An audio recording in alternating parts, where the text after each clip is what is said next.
That CBS News poll out this morning shows President Trump's job approval rating at 40%. That's up from 37% in January. But a majority of Americans, 55%, still disapprove of the president's performance. And that could affect elections in North Carolina, Indiana, Ohio, and West Virginia, where primary contests are being held today. Ed O'Keefe is in Charleston, West Virginia, with more on that story. Ed, good morning.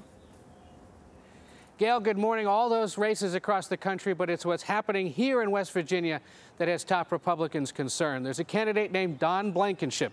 He served federal prison time, falsely accused Mitch McConnell of smuggling cocaine from China, and said the president is misinformed.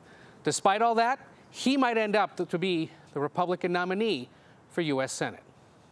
If we don't stop the increase in the debt, we're going to bankrupt the country. Hours before voters headed to the polls, Don Blankenship said he's the best choice for West Virginia. 29 miners killed at Upper Big Branch Mine. The former mining executive spent a year in federal prison following an explosion at one of his mines, something his opponents, Attorney General Patrick Morrisey and Congressman Evan Jenkins, don't want voters to forget. He was convicted of conspiracy or intentionally violating mine safety standards. Blankenship himself hasn't shied away from discussing the incident. You don't bear any responsibility for the death of those 29 people? I bear the same responsibility that you would bear if the government came in and blew your house up while you were gone for 10 years. Survivors of the explosion are also speaking out, hoping that fellow West Virginians reject their former boss.